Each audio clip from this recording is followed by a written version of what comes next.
When you are creating a table, you need to know what data types are available for you to work with. MySQL data types are much more complex than the data types that PHP has.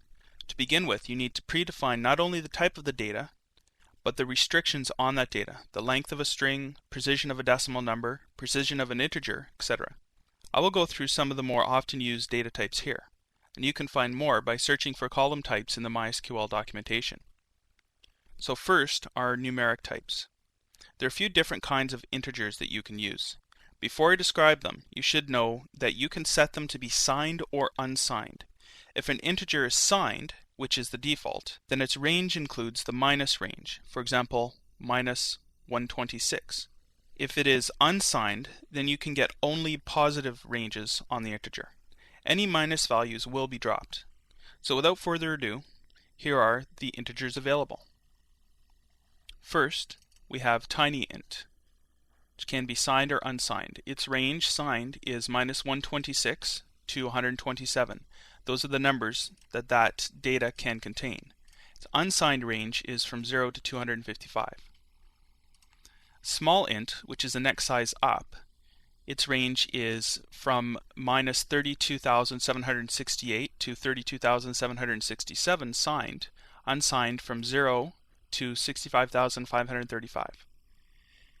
Next size up is a mediumint, with its range minus 8 million plus to a range of 8 million plus on the positive side. Unsigned range from 0 to over 16 million. Here's our regular int and its signed range and unsigned range, which is extraordinarily large. And finally, a big int, which is just a ridiculously large number. Remember, you're using these to store whole numbers, not decimal or floating point numbers. To store a floating point number, the data type would be a float. With a float, here's your range, again, ridiculously large. If unsigned, then negative numbers are not allowed, obviously. In float, you have the option of M and D. M is the display width, and D is the number of significant digits. And our next floating point number is a double, which is pretty much the exact same as a float, only a much, much, much larger range.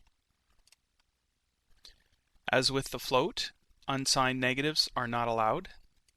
M is the display width, and B is the number of bits of precision. If you don't want to specify the width and precision of a float or double, then you can simply just use the words float and double without additional arguments, and the precision will be approximately 7 decimal places for a float and approximately 15 decimal places for a double.